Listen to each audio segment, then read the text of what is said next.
Hello guys, welcome back muli sa aking channel. At sana tayong lahat ay nasa mabuting kalagayan. So ngayon, tayo po ay mag-prepare ng aking special na ulam. Ito po ang aking isang special na niluluto na gusto nila.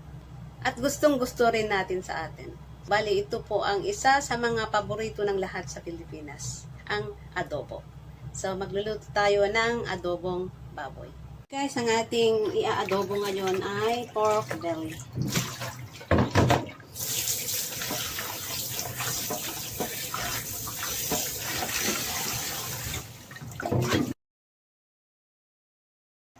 So, ituturo ko sa inyo guys kung ano ang style ko sa pagluto ng adobo.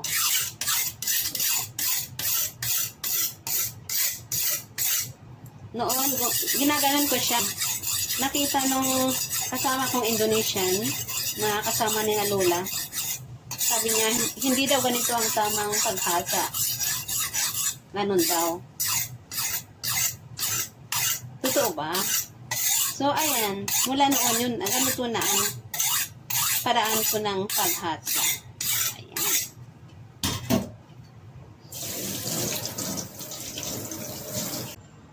At dahil hindi naman natin ipiprito ang ating ilulutong adobo, ay okay lang na huwag nating i-dry.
Dikdikin lang itong bawang at pwede nang pang marinate. Pero dito hindi pwede. So, i-respect na lang natin. Kailangan lahat alisin ang balat.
cornstarch powder natin.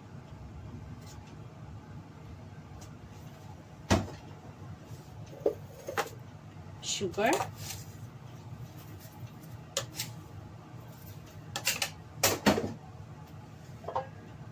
Light soy. So, ang paglagay natin ng pampaalat ay depende sa kakain. Ito, sweet soy sauce or dark soy sauce. Itong ating vinegar.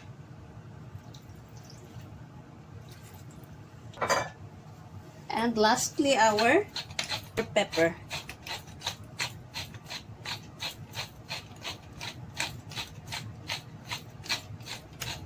Trinay ko yung ginagawa natin sa atin, yung sa pepper, yung buo, tapos dinidikdik natin. Ayaw nila.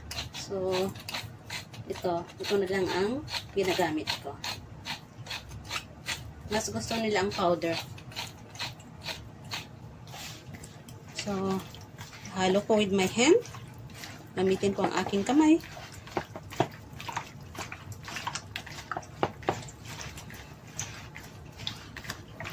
Bali, andito na lahat ang kanyang ingredients.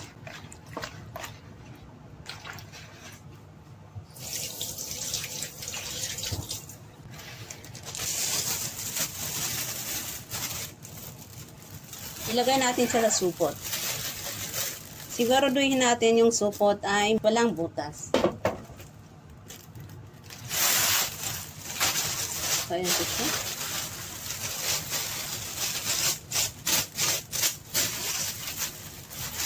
Kailangan alisin natin ang hangin sa loob.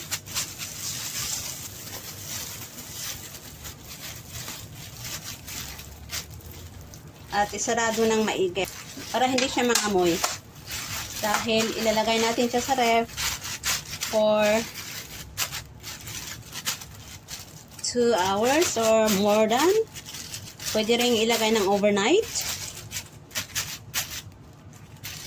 Ayan po siya, guys. Ilagay na natin sa ref.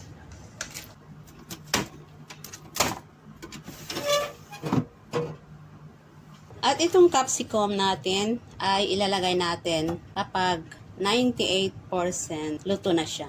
Pero i-prepare ko na siya ngayon.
Guys, dahil 2 oras na lang at tayo ay kakain, kailangan iluto na natin ang ating adobo.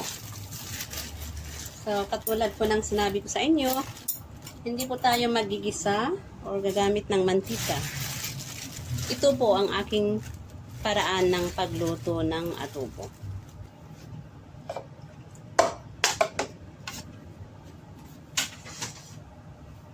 Dagdagan lang siya ng tubig. At maliit na chicken broth.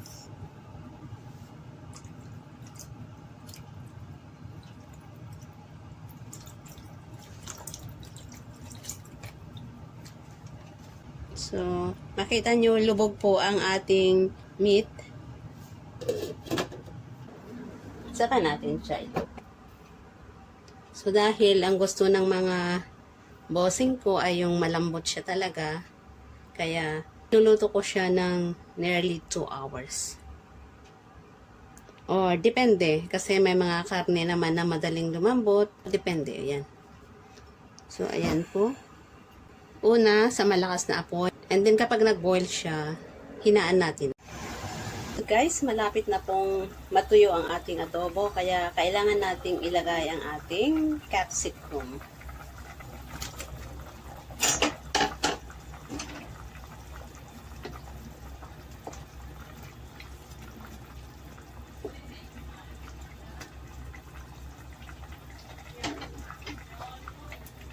Then, i-cover natin siya hanggang sa maluto.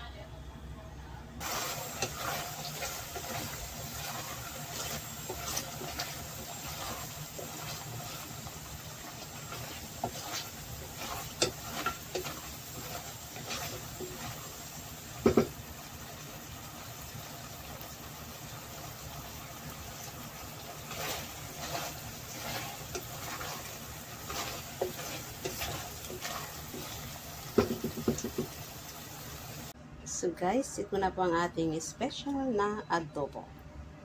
Maraming salamat muli sa inyong panonood at nawa hindi kayo magsasawa na panoorin ang aking mga vlogs.